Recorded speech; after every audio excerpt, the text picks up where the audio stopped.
Hey everyone, back again. Now we're going to continue on with Edward Said's The Question of Palestine with chapters 1 and 2.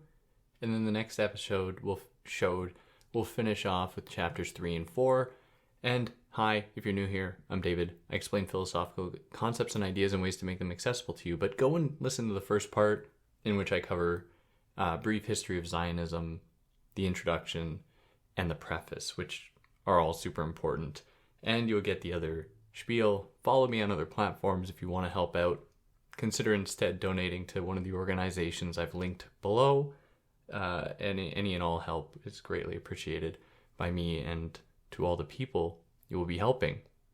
Now, I'm recording this just days after Israel murdered a bunch of World Kitchen employees from across the globe, and this has sparked international outcry, as it should. And the thing about that, the many things about that, is that how more than 30,000 civilians can die with not the same kind of outcry, which isn't to diminish the severity of this horrendous act of violence that Israel will now investigate for a crime it committed. Imagine if any other country committed a crime and then they were tasked to perform the investigation into that crime. Very interesting situation. I'm sure that there's very legitimate legal reasons for that I obviously would just never understand. So if anyone wants to explain it, I'd love to hear about it. And after my last episode, I got a number of comments, reviews, and messages about my emotionality behind it, how I don't let Edward Said's words speak for themselves, and instead, insert too much of my opinion or too much of how I feel about things, which I just find so absurd. Like, I don't know how anyone is supposed to be quote-unquote objective or to just assume a neutral tone in the face of these horrendous acts. And and others as well commenting about why I'm concerned about this. And my concern is not just with Israel's violent actions against Palestinians for the last 100 years, 75 years, but the Jewish settlements in Palestine even before the formation of Israel, of course. It's also because knowing that my government, like Canada, even though they have since claimed to stop sending arms to Israel, has been funding Israel for a long time. And I'm currently in the US and how they are funding Israel. So it's like I feel a certain compulsion that as a citizen of at least one of those countries to speak up. And the last thing I want to say before jumping into it is that after this text, I'm going to be covering Hannah Arendt's Eichmann in Jerusalem, which I actually haven't read before. And it might be one of the texts that I've been lied to the most about in my life, in knowing about it and hearing about it. Where, you're often told about Eichmann in Jerusalem, you're told about the banality of evil, how the big point of that text is that Eichmann was just a regular dude, and people use this to point to the fact that anyone could be an architect of another Holocaust, and participate in eradicating 6 million or more of a specific population, like as what happened with Jewish people in Nazi Germany and Poland and other places, because Auschwitz was in Poland, all of these other places. But the thing about that text, though, is that no one ever unpacks what exactly Hannah Arendt meant when she described Eichmann as being just a normal dude. It's a term we hear and we're like, oh, obviously she just meant like a dude who had, maybe a wife and 2.3 kids and the white picket fence and the house, just a regular dude, could have been your neighbor. When actually, what she means by the norm was just how normal Zionism was at the time, and how Eichmann was very much a committed Zionist. Very interesting. This is a detail that's often omitted when this text is spoken about. So I'm going to present that next time, or the next text I cover, so stay tuned for that. But yeah, let's jump into chapter 1 of The Question of Palestine. So he begins by recounting Europe's view, their historical view of the Orient, and in here he's referring to the Orient as he does in his text Orientalism, where he's referring to the Arabic-speaking Muslim world. He recounts Europe's view of the Orient as simply an undifferentiated mass mostly of colored people. It was defined largely as everything that Europe apparently was not. That is, it was branded as being childish in its development, unenlightened, backwards, hypersexual, being deceitful and riddled with deception, and superstitious, stuck in tradition, whereas Europe was this shining beacon of enlightenment and glory and discipline, yet freedom. And all of these things really fly in the face of history, really, because I don't know if you recall, but I think the Holocaust happened in Europe and not in the Middle East. You know, the Holocaust, one of the, if not the most horrendous demonstrations of violence and quote-unquote backwardness that I think we've ever seen. So his idea about Orientalism is to say that Europe has created this category of the Orient, and they had whole departments in colleges to study it, whole political departments also dedicated to understanding the Orient, to justify Europe's encroachment upon those territories in Egypt. And then this would, for example, play out with the West's ability to expand into Afghanistan and Iraq, and with all the many conflicts that emerged there in the late 20th century. And in all of this, Palestine plays a very specific and important role in the Orientalist fantasy, the idea of the Orient. That is, Palestine is framed as this non-place. It's framed as, it was often by Zionists, as we read, passages of from the last episode, it was framed as this place that's just empty, just ripe for colonial expansion, for Jews to just go and settle in because there's no one there. Oh, there might be a few inhabitants, but they won't mind sharing the land. Like as though there was no structure there, as though there was nothing worth defending. Very similar argument, of course, was leveled against indigenous people. And we find that in thinkers like John Locke, in his justification for colonialism, which asterisk, he doesn't outwardly justify colonialism. He just says that, people who only work on the land in the right kind of way actually deserve that land. And we see then that the colonialists using that logic to justify stealing indigenous people's land. Moreover, this was done under the auspices or with the justification of manifest destiny. And manifest destiny, for those of you that don't know, was the idea that the Americas were Europe's God-given right. European countries, the British and the French, had a God-given right to expand into these areas, into the Americas. Doesn't matter who was there. Doesn't matter how many people they eradicated. They could just do whatever they wanted.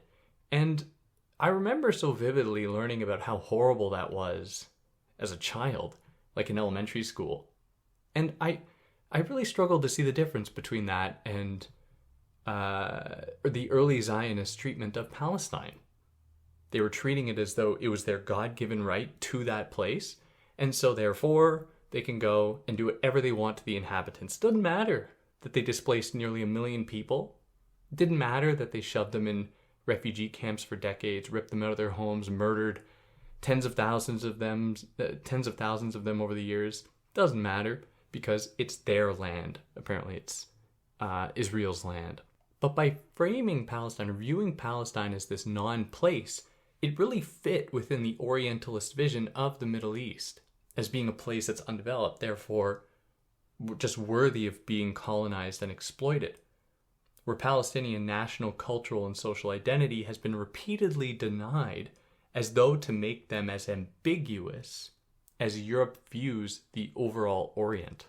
Why is it, though, so easy for Palestinian identity to be reified, to be elevated, to be made a public spectacle, when they are associated with terrorism? Then suddenly there are real people with real goals.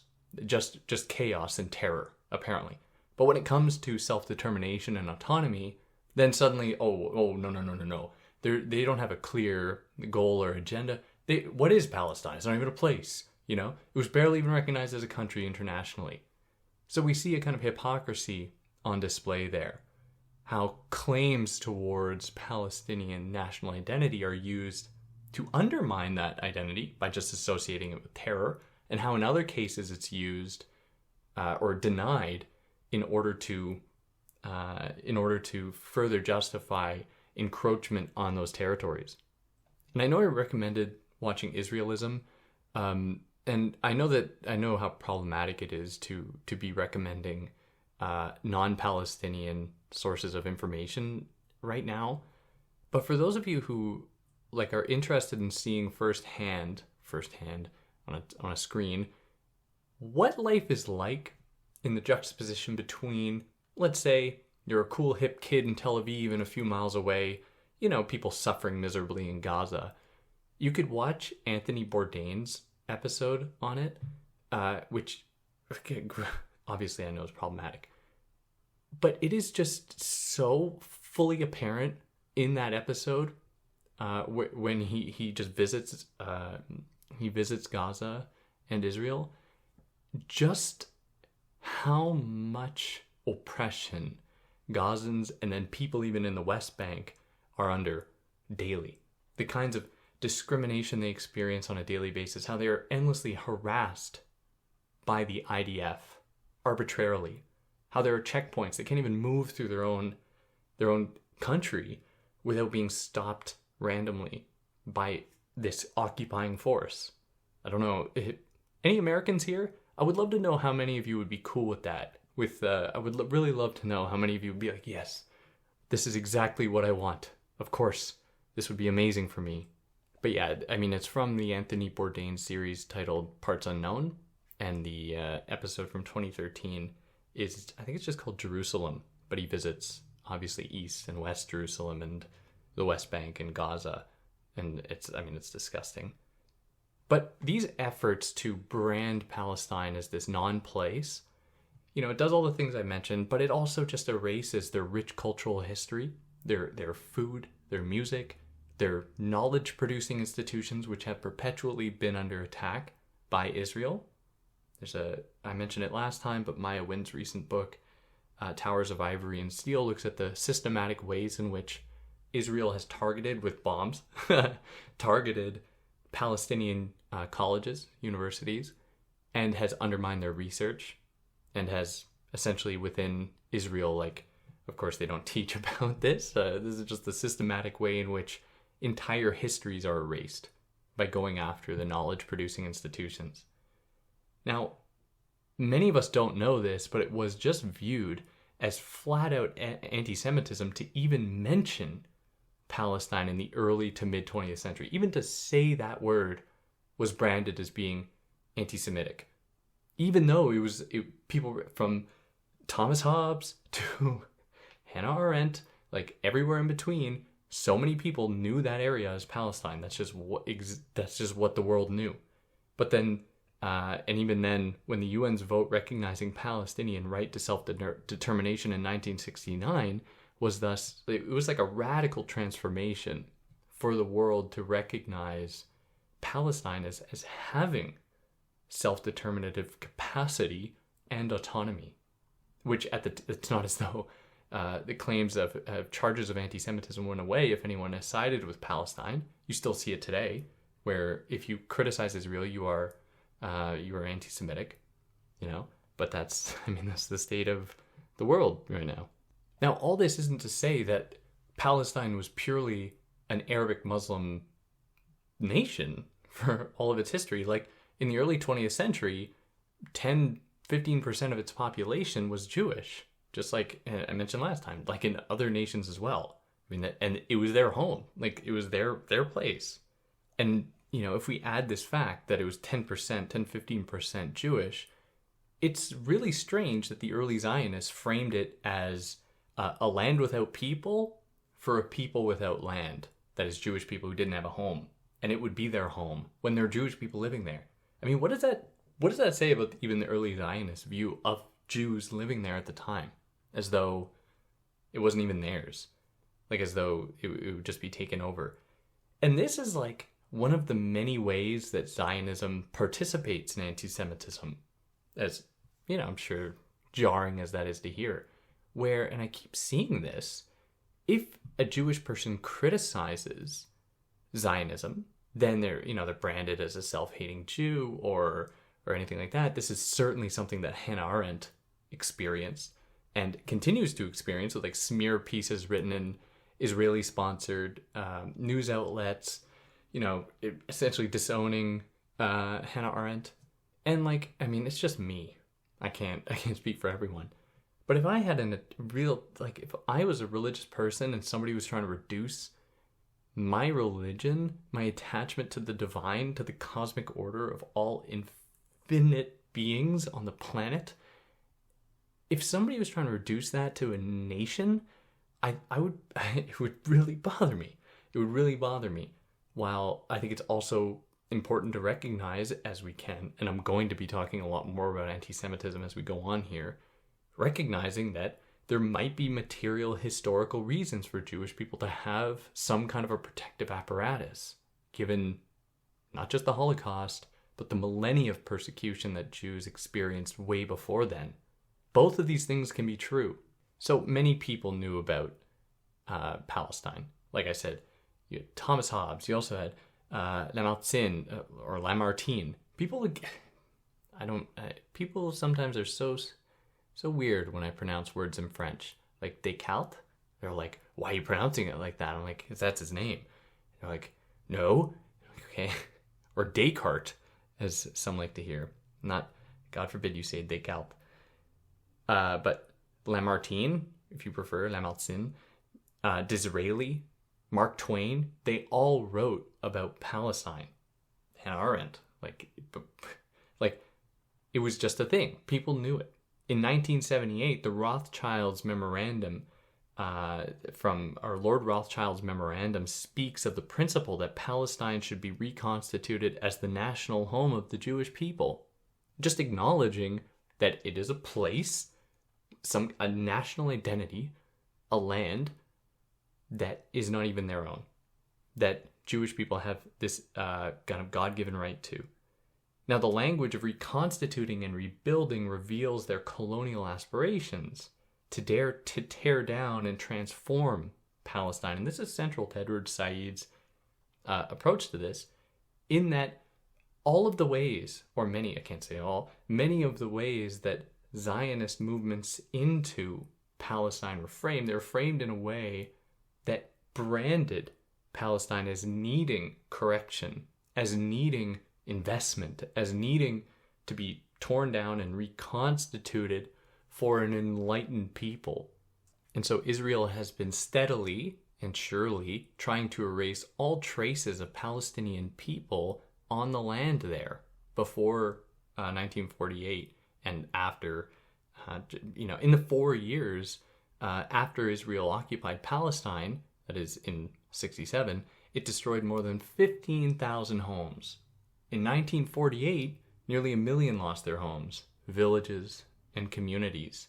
And, with it, I can't even imagine what that's like what that does to your support system, what it does to your sense of community, what it does to your attachment to the world, to be displaced like that.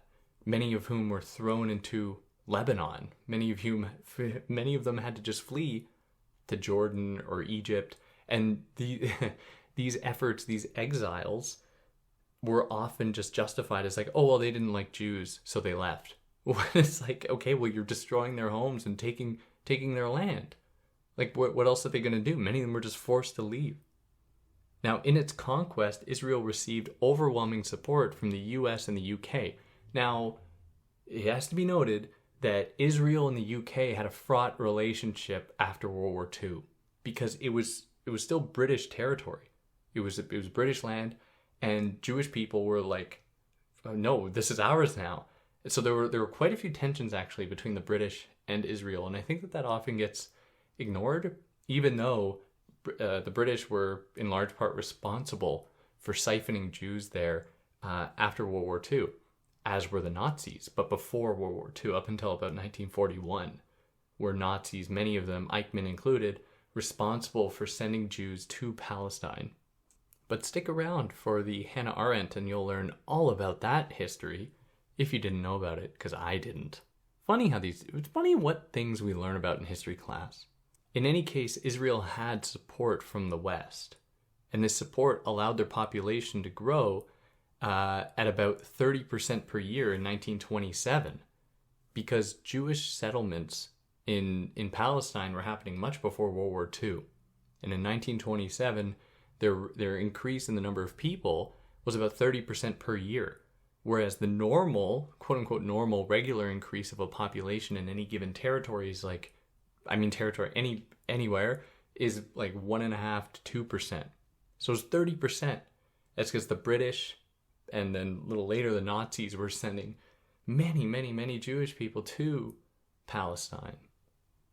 And this was largely motivated or justified under the belief that Arabic people and Muslim people were just subhuman. They didn't deserve the land, and you could send hordes of Europeans there, and it doesn't matter because they didn't know what to actually do with their land. There were no buildings, or at least in their eyes, and so therefore they had no real claim to it. And therefore they had a vested interest in erasing Palestinian presence and resistance to Zionist encroachment because they feared the international community would side with the Palestinians, as we see today.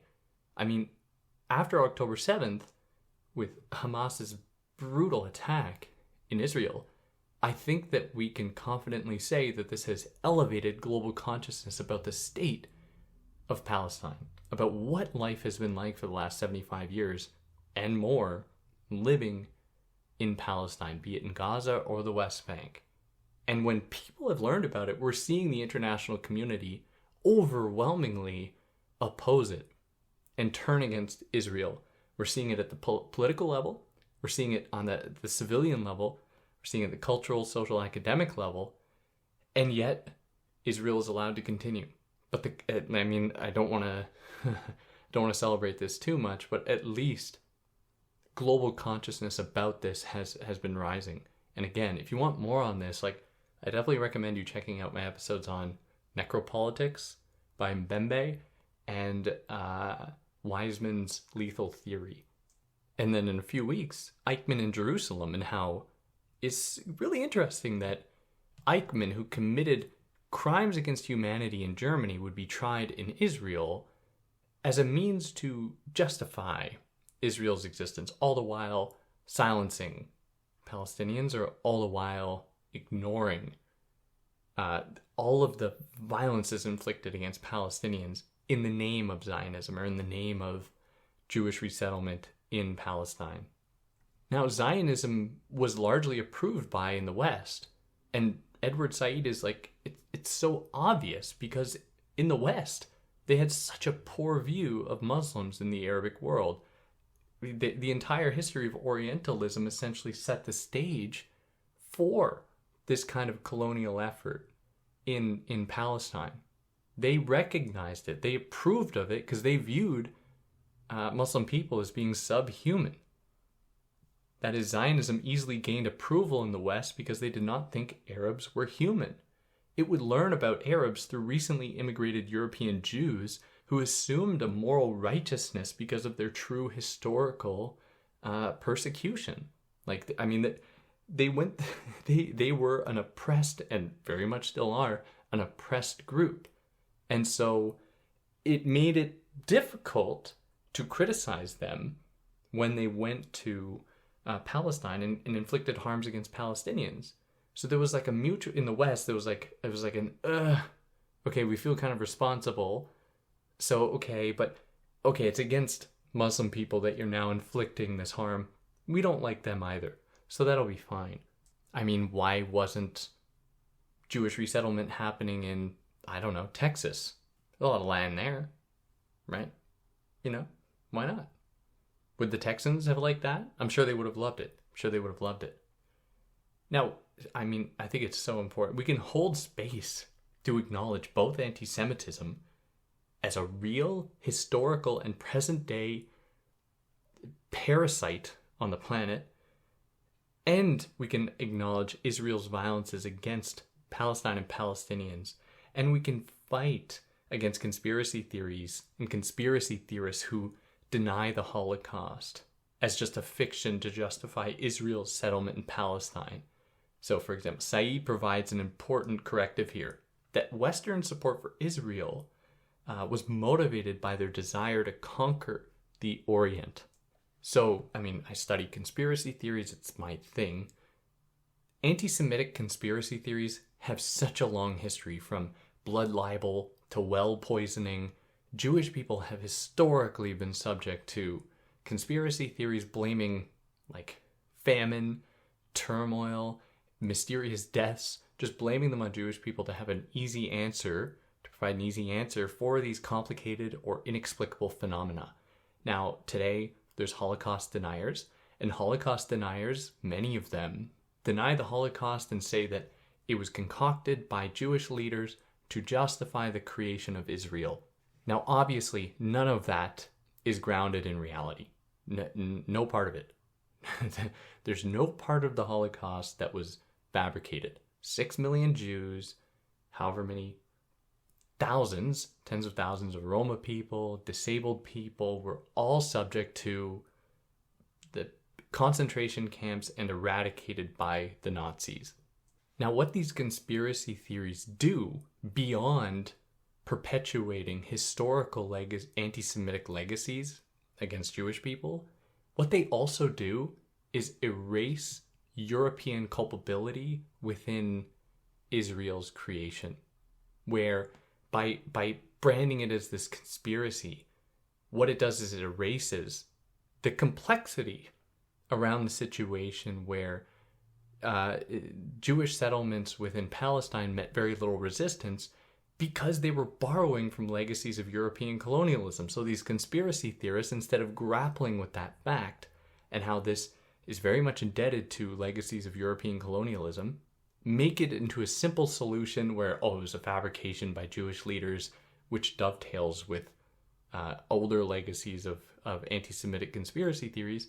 They reduce this complicated possible analysis in favor of a simplistic one to continue these legacies of anti-Semitism against Jews. Now, many early Zionists, like many other colonizers globally, they claimed to deliver the Arab people from the chains of superstition and tyranny and to expose them to the spectral light of liberal democracy. So while many liberals were prepared to critique other colonial projects, like especially the liberal intelligentsia in the US, who were so willing to critique South African apartheid, critique America's long legacy of colonialism or European colonialism, they were silent when it came to Israel and its treatment of Palestinians. And largely continue to be silent. Probably, and I think it's out of fear, because there are real material, like physical threats posed if you stand with Palestine. You just lose your job or be denied the opportunity to get a job. Like, that is the state of things. You can't even criticize it. Like, it's unbelievable. Now, moreover, in the, leading up to 1948 and Israel's formation and afterwards, there were many liberal Zionists out there who were justifying Zionism because Arabs were anti-Semitic, and therefore it's almost like they had to be punished for this.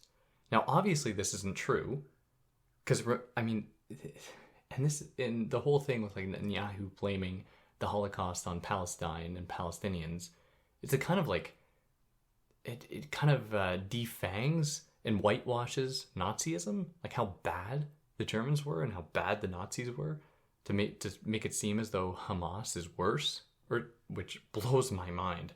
But in any case, now obviously this isn't true that Arabs are anti-Semitic. Like, and remember, and this is the way that this is often framed today. It's like anti-Semitism is a global thing of like the West and Europe.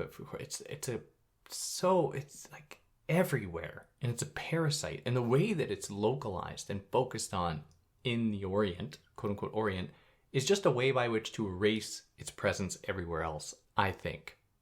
So Saeed asks how much of Palestinian resistance to Zionist colonialism within Palestine, how much of this is motivated by anti-Semitism, and how much of this was motivated by anti-colonial struggles, which were just then branded as anti-Semitism. Now, it wasn't just liberal academics or liberal Zionists or just Zionists in general. The Western media class participated heavily in this. They branded Zionism as an arm of Western liberal democracy and Arabs as anti-Semitic Nazi-supporting like uncivilized people caught in the past. They're too stuck in their traditions. They love authority. They love authoritarianism. They can't think for themselves, yada, yada, yada. And this plays out in all media that come out of the West. Like, you think of the terrorist, what image comes to your mind immediately? Who, in many films in the 80s and 90s in the US, were the bad guys? It's often Muslim people. And as we see today, the media class is absolutely necessary to manufacture consent for Israeli occupation of Palestinian territory. As soon as anyone takes what I think 5 minutes or less to read up on this, to learn about the history, I think that they'd side with the Palestinians and be like, actually, this is kind of unfair. This is unfair historically. But the entire media class, the entire entertainment industry has participated because of their own hatred of Muslims, has participated in this, or just not talked about it at all. And so when the international community recognized Palestine's self-determination in the 1960s, and the reality of Zionist occupation was plain to see, the media class, echoing Israeli political leaders, called the occupation cooperation. Very interesting use of language, like how Israel's bombardment of Palestine daily, of Gaza and the West Bank daily, this is branded as a war, like as though these are two equal-sized opposing sides fighting one another.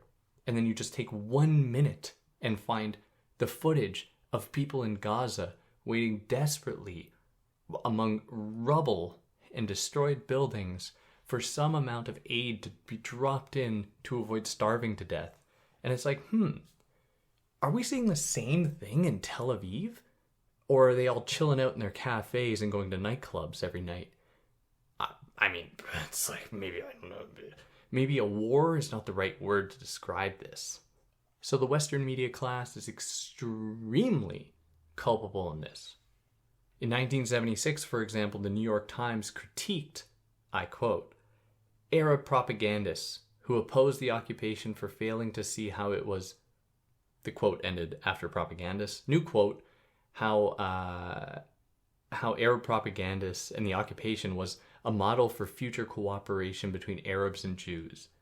Which is like, I wonder if they asked any Palestinians about that. How many of these news articles are actually done? News journalism likes to brand itself as being objective, two sides. Like if there's a topic about trans people, for example, they have to get someone who thinks trans people don't exist and then a trans person, and then they have balanced journalism. I'd love someone to do a study to see how many times the New York Times, the Washington Post, or CNN has done a story about Israel and Palestine and given equal weight to Palestinian words as Israeli words. Someone should go do that study if it exists. Send it to me. I'd like to know how many times they've done their balanced, objective, neutral journalism. Now, this isn't just some discursive postmodern battle of words in the West, though. Showing support for Palestine produces real material effects. Like I said, you lose your job, you're denied a job, you wind up a target of the Anti-Defamation League, or Mothers Against College Antisemitism, or Canary Watch, where you end up on some list and your updates about your life are added, so you can be branded as an anti-Semite for the rest of your life. Not to mention the ways that Jews are treated if they criticize Israel. They're told they aren't real Jews. Their family, if their family are hardcore Israel supporters, their family might cut ties with them. They don't deserve to be a Jew. You should really, if you haven't, go watch Israelism. It paints this picture very well. Zionism is about power, I think. I think it's about power, not Judaism in the way it's prepared to discount Jews who don't agree. If a Jewish person doesn't agree, then their Judaism is then is interrogated. How could you say that if you're a Jew? Or the treatment of Orthodox Jews in Israel who are anti-Zionist or anywhere else. My God, it's horrendous seeing that footage of Jews being harassed by police for standing up for Palestinians. And then on the flip side, support for Israel means one's approval by the entire media and political classes. People will lap it up and applaud. Now, by way of historical evidence, Said cites Menachem Begin, who, I'm sorry about the pronunciation, Menachem Begin is one of the first terrorists in Israel. He was writing on the Deir Yassin massacre that he orchestrated with the National Military Organization. So Menachem Begin, before Israel was a state, was a militia leader, and he would eventually become prime minister in the 70s of Israel. And he was responsible for he killed many, he ordered the killings of many innocent Palestinians. And Said identifies him as a terrorist. Now, in his book, this is Begin's book, The Revolt, he celebrates the massacre that killed more than 100 women and children and says that they can't be held responsible because they warned civilians beforehand with loudspeakers. This sound familiar? 30 years later, he became Israel's prime minister. But like I mentioned last time, I didn't know that this was all that was needed to justify murdering civilians. So if you warn them beforehand, then it's okay. I wonder, because I believe in rationality and equality, neutrality, objectivity, if Hamas had done loudspeakers before they did their attack, then Israel would have been like, oh yeah, that's okay. We can't use like the fact that they murdered babies, apparently, which has since been contended quite heavily. We can't use that against them because here, as we know, it's okay when Israel does it if they give them a fair warning, apparently. So this massacre that we're referring to was the first Arab village captured by Zionists in 1948 under Begin's command, the Deir Yassin, which is like absolutely horrendous stuff. Now, despite innumerable examples like this, and we're going to go through more, Israel is often celebrated as a caring and humanitarian country by our political, military, and media classes. Strange that most other countries on the entire planet disagree and oppose Israel's onslaught of Palestine and Palestinians. Like it's I thought that we believed in international order and democracy. Like, why is that gone out the window when Israel enters the picture? What I believe firmly in democracy, and so apparently does the U.S. Like, why are they not listening to the international community? Now, when settlements first started popping up, when hundreds of thousands of European Jews arrived in Palestine begging to be welcomed there, many people became refugees. Many Palestinians, almost 1 million, lost their homes. They became refugees and they had to leave. Those who stayed lived and are living under an occupation which breaks international law about human rights. And primarily the two following laws: that everyone has a right to freedom of movement, which Palestinians do not. That is, unless you think checkpoints are freedom of movement. I'd like to try that in Texas, see how cool they'd be with checkpoints, and see how fast they would revolt against that. And then everyone has a right to leave any country. Does that apply to Palestinians, I wonder? If you're a Palestinian in Gaza, your territory is surrounded by a vast wall with 2 entrance and exit points. It has been described as an open-air prison. Palestinians in the West Bank are just a little bit more free to move, but not by much. A common point made by Zionists is that they left Gaza in 2005, though. This has often been touted, that they left Gaza in 2005. A few 10,000 or so, the number might be wrong. Let's say tens of thousands. Let's be as generous as I think is possible. Israelis left Gaza. And this is often repeated to be like, oh, we left Gaza and then it fell into shambles and then Hamas took over and then it became a terrorist state, essentially. And they just conveniently ignore how Gaza never stopped being occupied. Even if the Israelis left it, it was put under serious restriction. It's like if a robber's in your house and they leave your house, but then they set up this perimeter fence around your yard and keep endless surveillance of you, determining whether or not you can come in or out. They're like, well, we left. We're not in your house anymore. We're not on your property anymore. I wonder if a Texan would be okay with that. I'd be very curious. Or Joe Biden. Oh, would Joe Biden be cool with that in his little Delaware house, wherever one of his many houses are?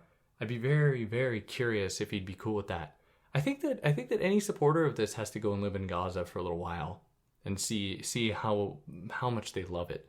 Or, they might die too quickly there. Maybe the West Bank. Live in the West Bank a year, and then we'll see. We'll see how they feel about it afterwards. I think that that's fair. I think that would be a totally fair thing to do. And then everybody who's opposed to Israel, they can go live in Tel Aviv and go to, they can live in nightclubs and see if they change their mind and see if like, oh my God, like this is actually pretty great. It's almost like this is unjust. Now remember that Said was writing this in the late 70s.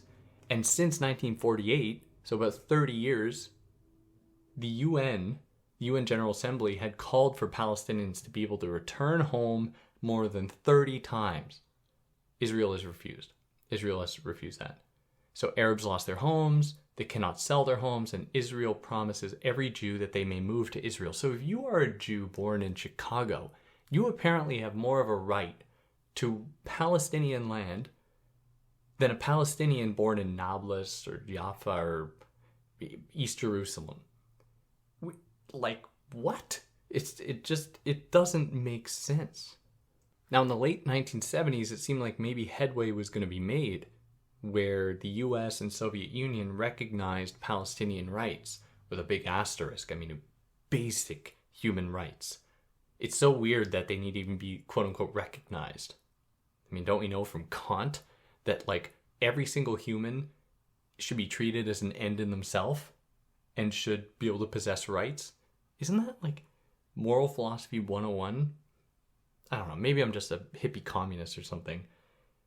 But the US backpedaled and nerfed what the implications of this declaration would mean when American Jews, Israelis, and their allies, that is Zionist Jews and supporters of Israel, and their allies inundated the White House with letters, phone calls, revealing that Israel is not enforcing a policy issue, and that, like, essentially Israel is not a foreign international issue in the U.S., that it is a domestic issue in the U.S., that the U.S. almost has, like, some kind of strange obligation towards Israel as though it's, like, one of their own states. Where I just found out that Israel has free healthcare, which I think is so funny. Israel has free healthcare, and the U.S. is sending billions of dollars over there, and it can't no free healthcare in the U.S. God, it's funny. Any criticism of Israel was and is just simply immediately branded as anti-Semitism. Just, you're the worst kind of person. You're there up there with the Nazis if you criticize Israel and the violence it's inflicting against Palestinians. And I think that Said says it best, because he says it so poetically. He says that to criticize Zionism now then is to criticize not so much an idea or a theory, but rather a wall of denials. To criticize Zionism now then is to criticize not so much an idea or a theory, but rather a wall of denials. And I really had to sit with that. Like, wow. The denials being that Israel is committing any kind of violence against Palestinians. The denial that Israel is stealing people's land. It's this wall of denials. And I think this importantly distinguishes anti-Zionism from anti-Semitism, as we are seeing a rise of anti-Semitism today, with synagogues being vandalized, Jewish people being harassed online and in the streets, with Holocaust denial, with people explaining this or blaming it on, like, Jewish control of the media, classic anti-Semitic tropes, and you name it. I mean, there's a veritable rise in all of these violent beliefs and ideas towards Jewish people. Like, no denying it. Absolutely, it's a problem. I think it is super important at this time that we do not conflate anti-Zionism and anti-Semitism, because then we're just like, anyone who's criticizing, who's like standing for human rights, is branded as an anti-Semite. When there is an increase in anti-Semitism, like, as though Israel's encroachment on Palestinian territory is meant to satisfy some secret Jewish world order type agenda. Like, my God, Like, of course we need to challenge that, hold those people accountable, definitely. But it's hard to do that if people who care deeply about the Jews in their life, who aren't Jewish, or just Jewish people in general, can't even enter that space if they are also critical of Israel's treatment of Palestinians. So he ends the chapter by giving what he hopes, what the goal is in talking about Israel and Palestine, what the goal is to create a more equitable world.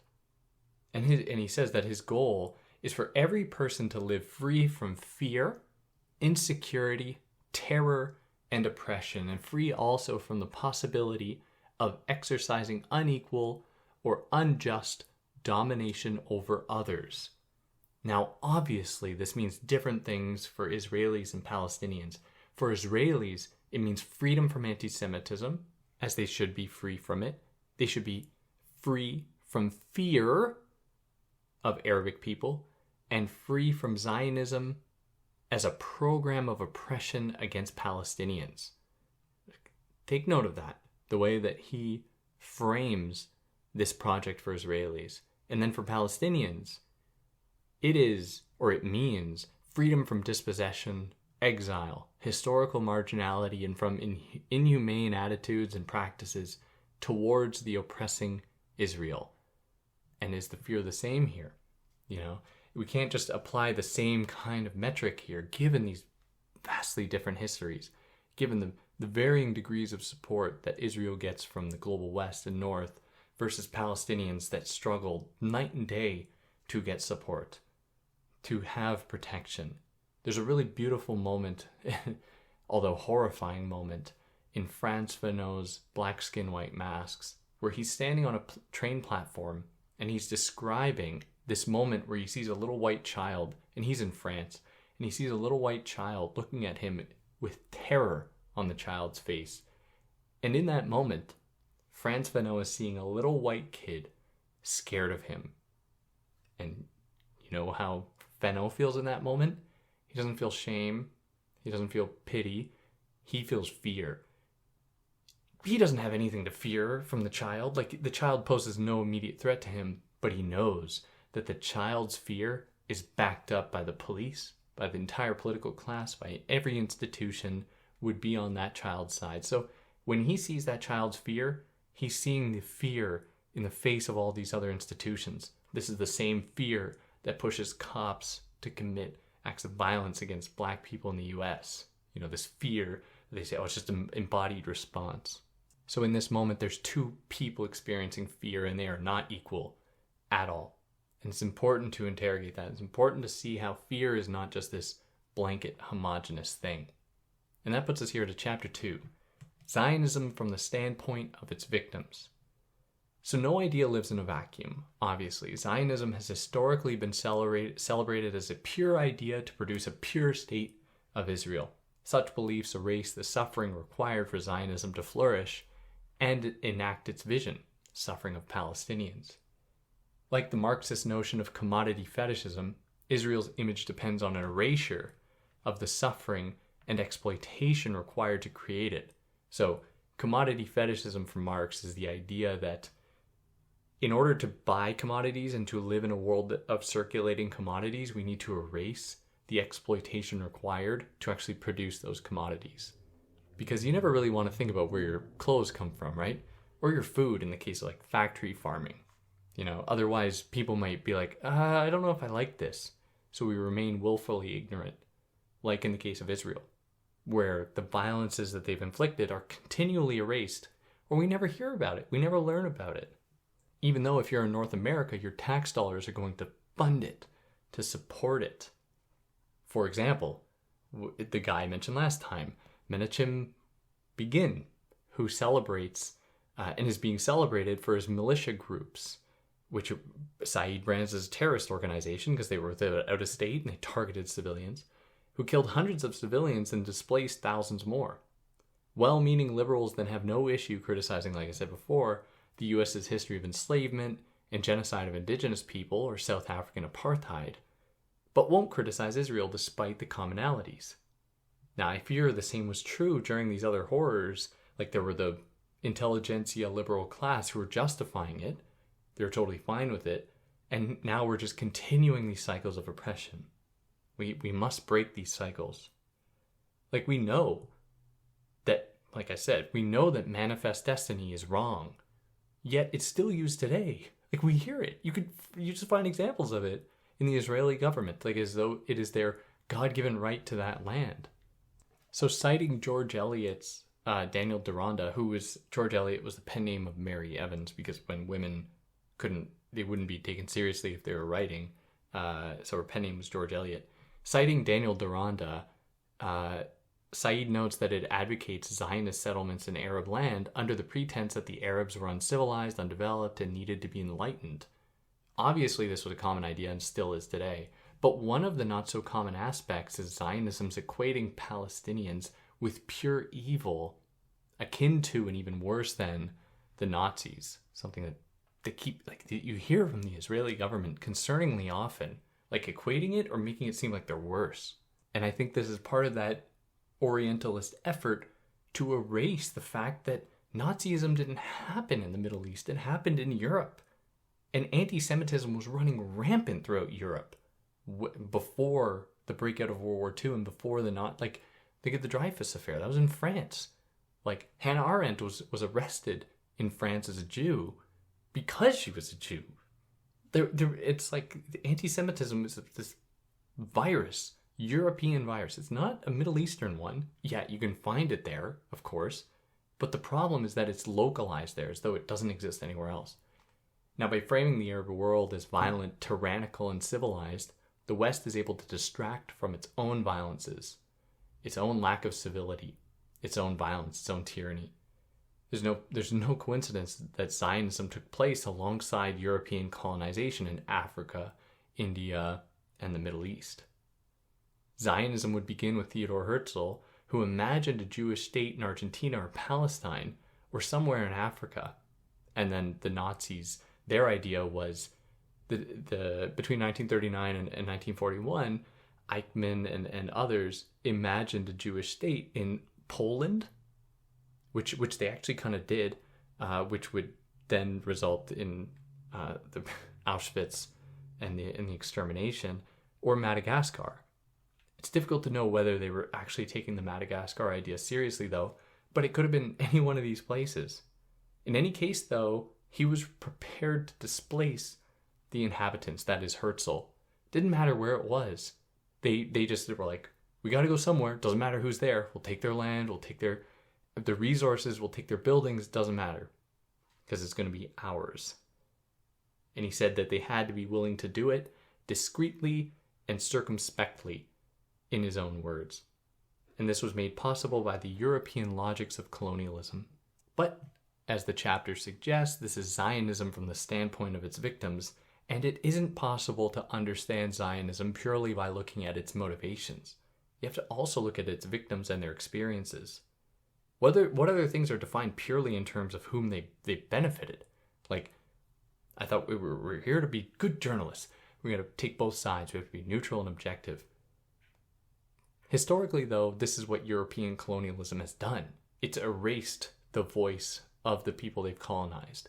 It's like Gayatri Spivak's idea, can subalterns speak? To which her resounding answer is no, because they are denied a voice in the face of their oppressors.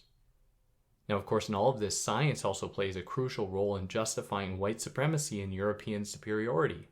Said notes how this played out in linguistics, where Indo-Germanic languages are associated with creativity, liveliness, and being aesthetically pleasing, whereas Semitic languages like Arabic were viewed as programmatic, passive, and abrasive.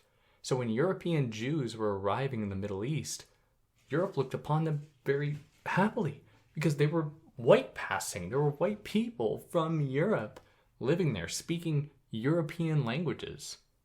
So they're like, of course there was the affiliated with them at the expense of the Arabic people whom they had this long history of dehumanizing.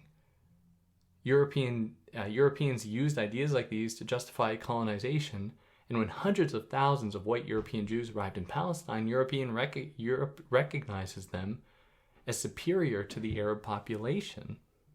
So in this case, just alongside European colonialism and their logics of Orientalism, any Palestinian resistance is used as evidence of their being uncivilized or backwards, which is a very clever trick because Israel is then they can do anything. They're allowed to defend itself by destroying civilian homes in Gaza and killing more than 30,000 people, including not even Gazans, people delivering aid they can kill. But Palestinians are not and have never been justified in their efforts to defend themselves. It's amazing. It just blows my mind. For October 7th, Israel is allowed to kill more than 30,000 Gazans. But at any point that Palestine has resisted Israeli occupation, then they're evil. Pure evil. They're never allowed to defend themselves in any case ever. Take these words by Israel's 1973 military general, Yoav Efrati.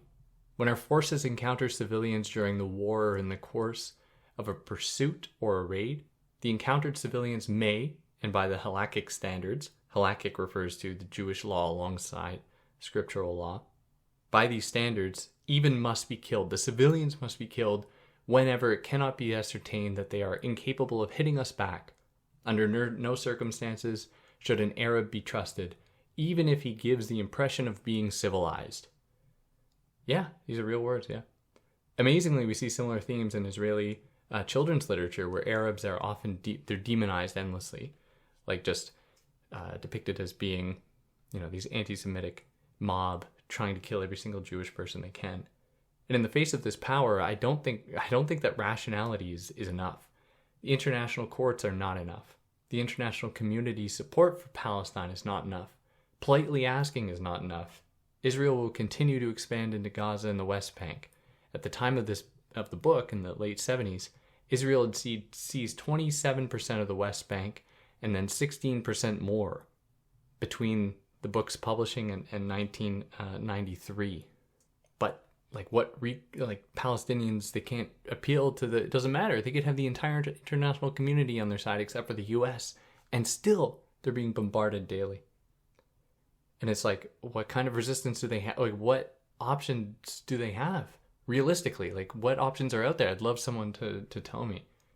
And as Israel has encroached more and more and gotten more militaristic with their checkpoints and surveillance and policing of Palestinians, they have also grown more conservative and ramping up these efforts, gotten more hostile, set up more illegal, internationally recognized illegal settlements in the West Bank, as though the threat has increased.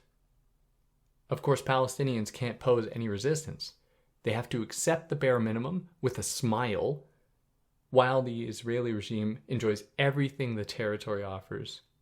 Now, of course, racism is at play here. It is also found in Israel, where European and white passing Jews have historically held most political power and cultural power over non-white Mizrahi or Sephardic Jews, for example, in Israel. It's not all the case everywhere, but I think it's important to also understand the connection between white supremacy here and these violences. And yeah, that'll put us into chapter 3 toward Palestinian self-determination. If you like what I did, you can share, subscribe, stay tuned for more. Like I said, I'm going to be covering Hannah Arendt after this book. And if there's anything I got wrong, a lot of history stuff, I could have gotten something wrong. I'd love to know about it. I would definitely correct anything or make it known that I got some fact wrong or some bit of information. I'd love to know about it. And yeah, on that note, take care and contribute and help where and how you can. Even if it's just not sharing this, but go and share Palestinian voices, perspectives, experiences, solutions. Now's the time to really amplify them.